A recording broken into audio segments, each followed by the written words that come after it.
हाय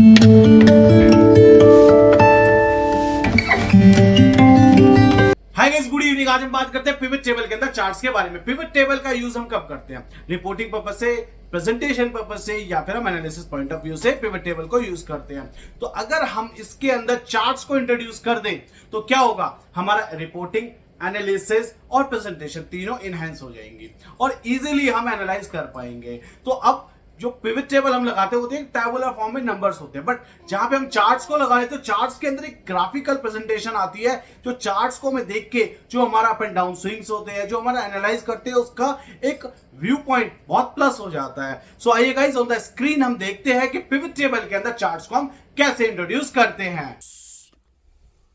so guys, यहाँ पे भी हमारे पास एक छोटा सा डेटा है जिसके हेल्प से हम देखते हैं कि पिवट टेबल के अंदर चार्ट्स को हम कैसे इंट्रोड्यूस करते हैं। तो यहाँ हमारे पास है date wise, division wise, product wise, production number, sales number, production cost, sales prices and the location. So अभी हमने इन सबसे एक छोटी सी रिपोर्ट बनानी है, प्रोडक्ट वाइज, प्रोडक्शन के नंबर और सेल्स नंबर्स का कंपैरिजन। तो अब हमें क्या किया है, हमने यहाँ पे ऑलरेडी छोटी सी एक पिवट टेबल लगाई है और चार्ट्स कुछ लगा रखे हैं। तो हमने इसको देखते हैं हमने क्या किया है। हमने क्या किया है, product wise, production number, sales numbers की एक छोटी सी समरी बनाई है एंड सिमिलर वैसे हमने किया है production cost and sales prices का एक कंपैरिजन।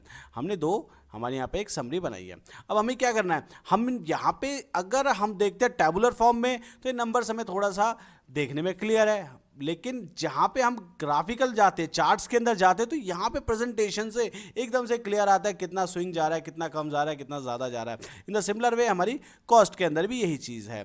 तो अब हमने ये कैसे लगाया, हमने क्या किया, जल्दी से हम इसको प्रैक्टिकली ट्रेनिंग ले लेते हैं। एक हम जाते हैं डेटा के ऊपर, हमने सारा डेटा सेलेक्ट किया, सारा डेटा हमने सेलेक्ट किया। सेलेक्ट करने के बाद हम गए इंसर्ट के ऊपर, इंसर्ट पे जाने के बाद हमें जाना है पिवट टेबल के अंदर। पिवट टेबल हमने किया ओके, ओके के बाद हमारे पास आगे पिवट टेबल के फील्ड्स आगे, हमने सेलेक्ट किया product, production numbers, sales numbers, production cost and sales prices. हमने सब कुछ सेलेक्ट कर लिया। अब क्या करते हैं, हम इसको कर देते हैं क्रॉस। अब हम क्या करते हैं, यहाँ से इस पिवट टेबल कर देते हैं कॉपी एंड यहाँ कर देते हैं इसको पेस्ट। तो हमारी क्या हुआ, एक ही डेटा से हमने दो पिवट टेबल बना ली। हमने इसका राइट क्लिक करके इसके फील्ड्स को दोबारा खोल देते हैं, फील्ड लिस्ट को खोल देते हैं। अब इसको हम नंबर्स का रखते हैं, तो जो हमारी कॉस्ट है एंड प्राइजेस हम दोनों इस दौर को हटा दिए यहाँ से, और इस पर राइट क्लिक करके हमने फील्ड्स ओपन करे। तो अब क्या होता है हमारे पास, हमने जैसे फील्ड खोला तो हमारे पास यहाँ पे हम इसको नंबर्स को और प्रोडक्शन नंबर इसको हटा दें। ये हमारे पास नंबर्स का डेटा आ गया, हमारे पास कॉस्ट का और प्राइजेस का डेटा आ गया। हम इसको जल्दी से रीनेम कर देते हैं। हम यहाँ लिख देते हैं PRODUCT प्रोडक्ट, हमने इसको भी लिख देते हैं प्रोडक्ट, देन इसको लिख देते हैं प्रोडक्शन कॉस्ट,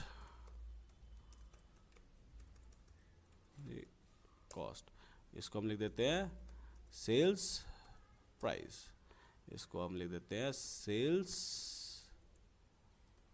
नंबर्स, इसको ले देते हैं हम PRODUCT प्रोडक्शन नंबर्स।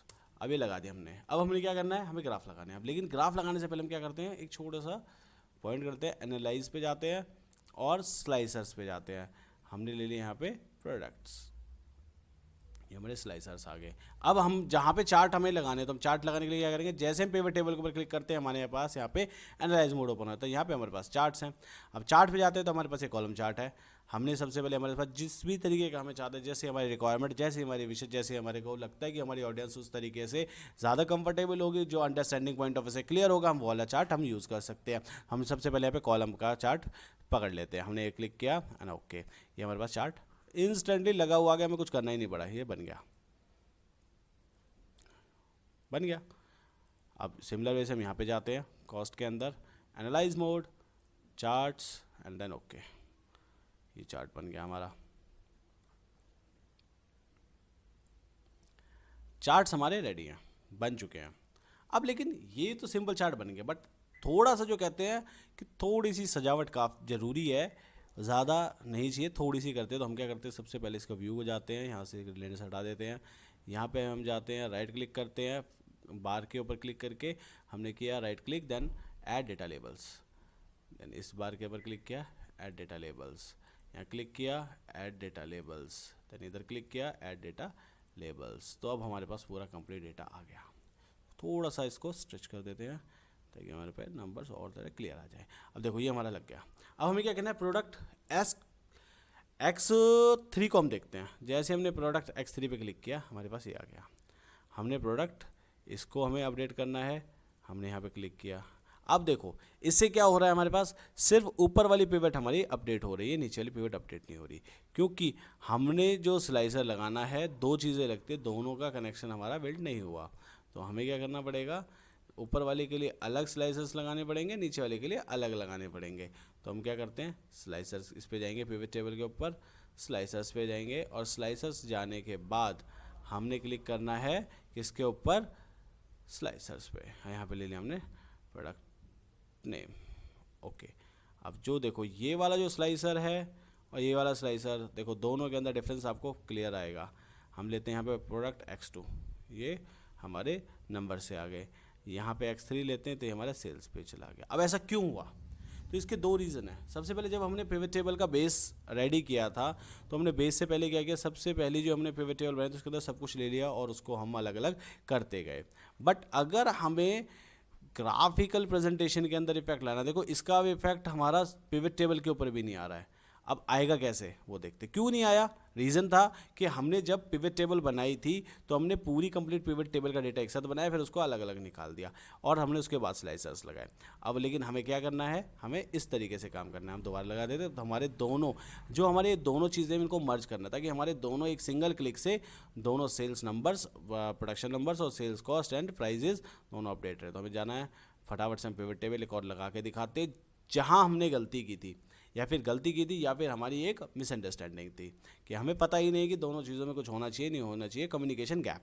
सो अब हम जाते हैं कि हमने यहाँ पे गए, हमने किया प्रोडक्शन के नंबर्स, किसको पकड़ते हैं पहले, प्रोडक्शन के नंबर्स पकड़ लेते हैं और सेल्स नंबर्स पकड़ लेते हैं।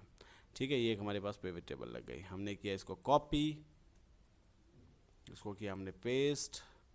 अब हमने यहाँ पे क्या किया, प्रोडक्शन नंबर्स हटा दिया, सेल्स नंबर्स हटा दिया, यहाँ से हम ले ली कॉस्ट एंड देन कॉस्ट। अब देखो अब हम क्या करते हैं, यहाँ पे सबसे पहले स्लाइसर्स इंट्रोड्यूस करते हैं। हमने किया प्रोडक्शन नंबर्स, प्रोडक्ट नेम, ठीक है। अब हम लगाते हैं प्रोडक्ट। देखो अब क्या हुआ हमारे पास, यहाँ पे कनेक्शन बिल्ड नहीं हो रहा। तो दूसरा रीज़न इसका क्या है, हम एनालाइज मोड के ऊपर जाएंगे, फिल्टर कनेक्शंस के अंदर जाएंगे। तो देखो अभी हमारे पास कनेक्शन नहीं आ रहे, हमने इसको क्लिक किया क्लिक किया क्लिक किया क्लिक किया क्लिक किया, हमने सबको क्लिक किया, ओके कर दिया। अब देखो फिल्टर कनेक्शन हो गया, लगे हमारा फिल्टर कनेक्शन। तो यहाँ था हमारे पास फिल्टर कनेक्शन, हमें इस चीज़ के लिए भी यूज़ हो सकता है। तो अब हमें क्या करना है, इसके अंदर अगर हम ऑटोमेटिकली पहले करते तो वैसे चलता, अब हमें क्या करना पड़ेगा, हम यहाँ पे इस वाले एग्जिस्टिंग के अंदर ठीक कैसे कर सकते हैं, पिवट टेबल के अंदर जाएंगे, एनालाइज मोड के अंदर जाएंगे और फिल्टर कनेक्शन पे जाएंगे। देखो यहाँ पे क्या है, डिवीजन पे क्लिक नहीं है, यहाँ पे क्लिक कर देंगे, यहाँ देखेंगे बाकी का क्लिक है, यहाँ सारे क्लिक है, ओके। अब इसके ऊपर क्लिक करेंगे, इसके ऊपर क्लिक करने के ऊपर हम जाएंगे फिर दोबारा से कनेक्शन के ऊपर। देखो यहाँ पे हमारे पास सारे कनेक्शंस हैं, हम इस पे भी एक बार क्लिक कर देते हैं, देन ओके। अब देखते हैं पिवट टेबल दोनों चलती है, एक साथ नहीं चलती है, चल गई, क्योंकि कनेक्शन जो यहाँ पे हमारे पास जो पिवट टेबल के अंदर एनालाइज मोड रहता है कंप्लीटली लिंक्ड रहता है, slicers, timelines and filter connection. तो आई थिंक आज आपको फिल्टर कनेक्शन का कॉन्सेप्ट बहुत अच्छे से क्लियर हो गया होगा। तो अब इस दोनों के अंदर हमें क्या करना है, यहाँ से हमने इस तरीके से इसको लिंक कर सकते हैं। अगर हमने सब कुछ एक ग्राफ इसको हटा दिया, इसको हम कर देते हैं डिलीट, हमने पिवट टेबल को भी कर देते हैं डिलीट, और यहाँ पे गए हमने क्या बनाया, एनालाइज मोड पे गए, चार्ट पे क्लिक किया, ओके किया, ये चार्ट बन गया हमारा। चार्ट बनने के बाद अगर हमने यहाँ पे एनालाइज मोड के अंदर जाके एक स्लाइसर लगा दिया, सपोज दिस वन, ये आ गया हमारे पास, ठीक है। चार्ट्स को ऊपर ले आते हैं हम चार्ट को। अब क्या हुआ, अगर हम अब दूसरी पिवट टेबल लगाते तो क्या इम्पैक्ट चेंज होगा, देखो ये तो चेंज हो रहा है, ठीक है। हम लगाते हैं, इसको करते हैं कॉपी, इसको करते हैं पेस्ट एंड देन यहाँ पे हम चेंज कर देते हैं, इन दोनों को हटा देते हैं हम, यहाँ पे ले लेते हैं प्रोडक्शन की कॉस्ट एंड यहाँ ले लेते हैं हम सेल्स प्राइसेस, ठीक है। अब देखो क्या हुआ, ग्राफ जैसे हम इसके ऊपर क्लिक करेंगे ये आ गया, क्योंकि हमने एक बेस पहले ही बना लिया, ठीक है ना। तो अब इन चीज़ों का हमें जब पिवट टेबल के अंदर चार्ट्स का इंट्रोड्यूस करते हैं तो ये चीज़ हमें ध्यान रखनी है कि अब हमारा एक जिस चीज़ को सीक्वेंस वाइज हम बनाते जाएंगे वो चीज़ें इंटरलिंक्ड होती चलेंगी। तो गाइज आई होप आपको चार्ट्स का कॉन्सेप्ट क्लियर हो। तो हम इस जो चार्ट्स की सीरीज़ है जो हमारी पिवट टेबल के अंदर हमने स्टार्ट किया था कि चार्ट्स के अंदर जो चार्ट्स की कंप्लीट सीरीज़ है उसके अंदर बहुत सारे चार्ट्स आते हैं। जैसे हम जाते हैं एनालाइज मोड के अंदर और जाते हैं हम पिवट चार्ट्स के अंदर। सो जितने भी टाइप के हमारे चार्ट्स हैं, हम एज पर द रिक्वायरमेंट हम किसी भी टाइप का लाइन हो गया, पाई हो गया, बार हो गया, हम किसी भी तरीके का, जिस तरीके की हमारी रिक्वायरमेंट होती है या फिर जिस वे में हम एनालाइज अच्छे से कर सकते हैं, या फिर हम जिसको भी प्रेजेंट करना चाह रहे हैं जिस भी रिपोर्ट के अंदर, या फिर जहाँ पे भी हम इस डेटा का एनालिसिस करना चाहते हैं किसी भी चीज़ का, तो वहाँ पे हम वो देखते हैं कि जिस तरीके से हमारी ऑडियंस और हम कंफर्टेबल है, जिसको वो सबसे इम्पॉर्टेंट होता है अंडरस्टैंडिंग। जहाँ पे अंडरस्टैंडिंग मीट हो जाती है वहाँ पे हमारी रिपोर्टिंग्स कंप्लीटली फिट हो जाती हैं, वही बेस्ट रिपोर्ट होती है। चाहे वो रिपोर्ट मैनुअली क्लिक करके बने या फिर वो ऑटोमेशन से बने। इम्पॉर्टेंट पार्ट इज़ कि जो हमारी रिक्वायरमेंट है, जो हमारा गोल है, जो हमारा एनालिसिस का, रिपोर्टिंग का या फिर प्रेजेंटेशन का, जो भी जिस भी लेवल पे हम जाते हैं उस लेवल का जो भी हमारा एक कंप्लीट हमारी जो भी सिनेरियो होता है, जो भी हमारी एक रिक्वायरमेंट होती है वो मीट होनी चाहिए।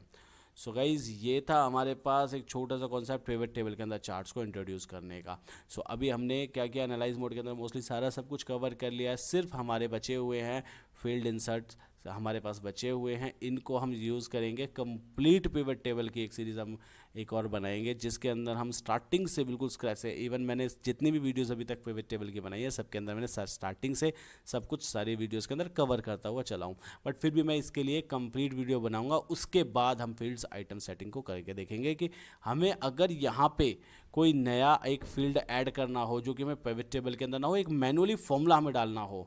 जैसे कि एग्जाम्पल हमने यहाँ पे एक फॉर्मूला डालना है दिस माइनस दिस, तो हम इस फॉर्मूले को ही पिवट के अंदर डाल दें।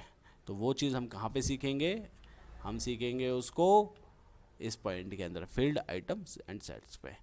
So guys thank you so much for watching this video and I think आपको कॉन्सेप्ट क्लियर हो हमारे पिवट चार्ट्स का।